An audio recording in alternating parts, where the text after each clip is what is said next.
Let's talk a little Chicharito, though. He gets the goal, so you're thinking, all right, signs of progress. But I want to dive in on his post-game press conference because it was long. Wow. And it was kind of weird. He was talking a lot, using words like commitment, responsibility, almost a mea culpa of sorts. I'm curious just what you made of what he was saying overall, and is this the right way to handle what's been a brutally frustrating year? You could sense it in the comments for Chicharito. You can absolutely sense it in the comments for Javier Hernandez, for Chicharito, but this has been a long time coming. This is finally boiling over. This Javier Hernandez, who doesn't care about the media, who doesn't care about his public or the public perception about his image, finally that is all coming to a head. We're seeing a Javier Hernandez, this mea culpa. He's finally admitting, you know what, mentally I haven't been where I need to be. He even mentioned his off-the-field problems with the way he's handled Diego Dreyfus, his life coach. And what is the question about his marriage, the life coach, his son, and whose baby it is? It was all kind of random, all kind of weird. But we're seeing a little bit of the Javier Hernandez of old, the humility come out. We're not hearing himself proclaim himself a legend. We're not hearing Javier Hernandez saying he doesn't care about you, he doesn't care about the media. He's saying, listen, I've not been good enough. I've been paying attention to other things that aren't what I should be paying attention to. It has affected me. Javier Hernandez tactically nor technically is good enough where he can't be physically 100% and get away with it. That's not who he is. At his best, at United, at Real Madrid, at what is Leverkusen, this is a player that depended on his dynamic movement, depended on his physical capabilities. He had a first, second step that were second to none. His movement in the final third was world class. Well, if he's not physically fit, he can't do that. And he's not the type of player, and I'm going to throw out a name like a Cuauhtemoc Blanco or a Carlos Vela, where technically he's intelligent enough and savvy enough to get away with it. That's not him. And let's be honest, the Galaxy has been in shambles all year. Javier Hernandez, this frustration that is Javier Hernandez, it finally boiled over last night. He mentioned a lot of things. He mentioned his family situation. He mentioned his life coach. He mentioned the Nationals. He mentioned all kinds of things.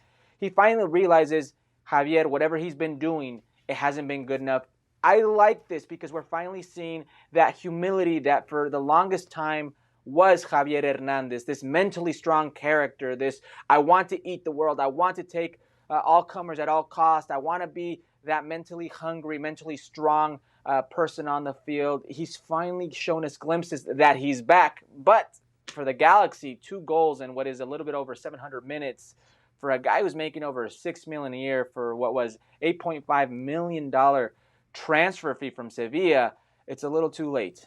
All right, so we've got doubts about his commitment, ones that he himself has now admitted. He's going to be 33 next season. The Galaxy are going to have a new coach, and I don't think it's a big assumption to know that Guillermo Barros Schelotto wasn't a Chicharito guy. You could almost see that from the minute that the two hooked up.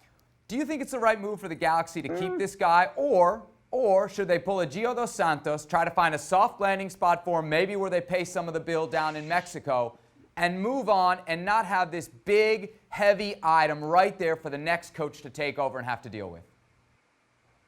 Easier said than done. Listen, Gio dos Santos was a special case because the LA Galaxy already had their franchise players, their DPs, booked up because Zlatan was going to be a DP, because Alessandrini still had time on his contract, because Jonah dos Santos had time on his contract. The only one who had their contract up that year was Gio dos Santos. So they ate up $6 million to let Gio dos Santos walk away for free to Club America.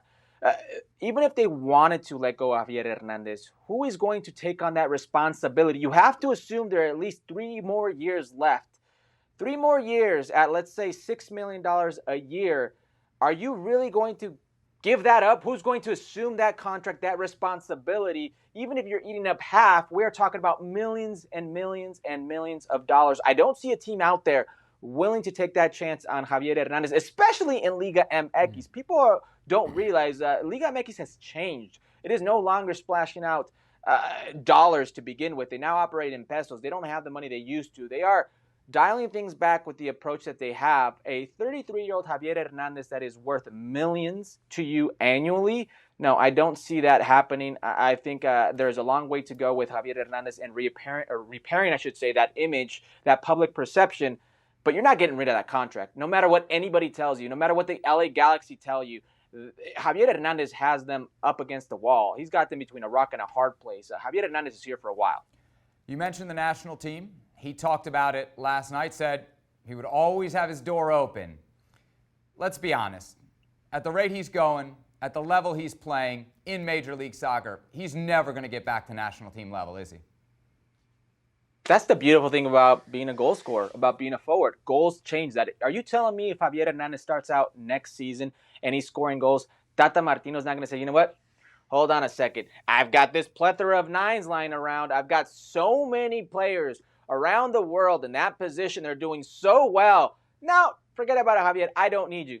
Let's be honest. That is not the Mexican national team. You can go down the list. I think the only guarantee in that position is Raul Jimenez. Every other position in that 9 position, or I should say slot in that 9 position, is up for grabs. And Javier Hernandez can easily stake claim to that if he's scoring goals. But it's all about goals.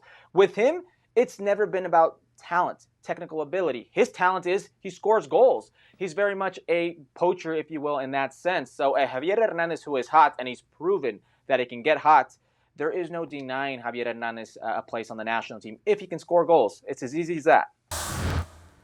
Well, thank you very much for watching ESPN on YouTube. For more sports highlights and analysis, be sure to download the ESPN app. And for live streaming, premium content, and let's not forget as well, ESPN FC 7 days a week. Subscribe to ESPN Plus.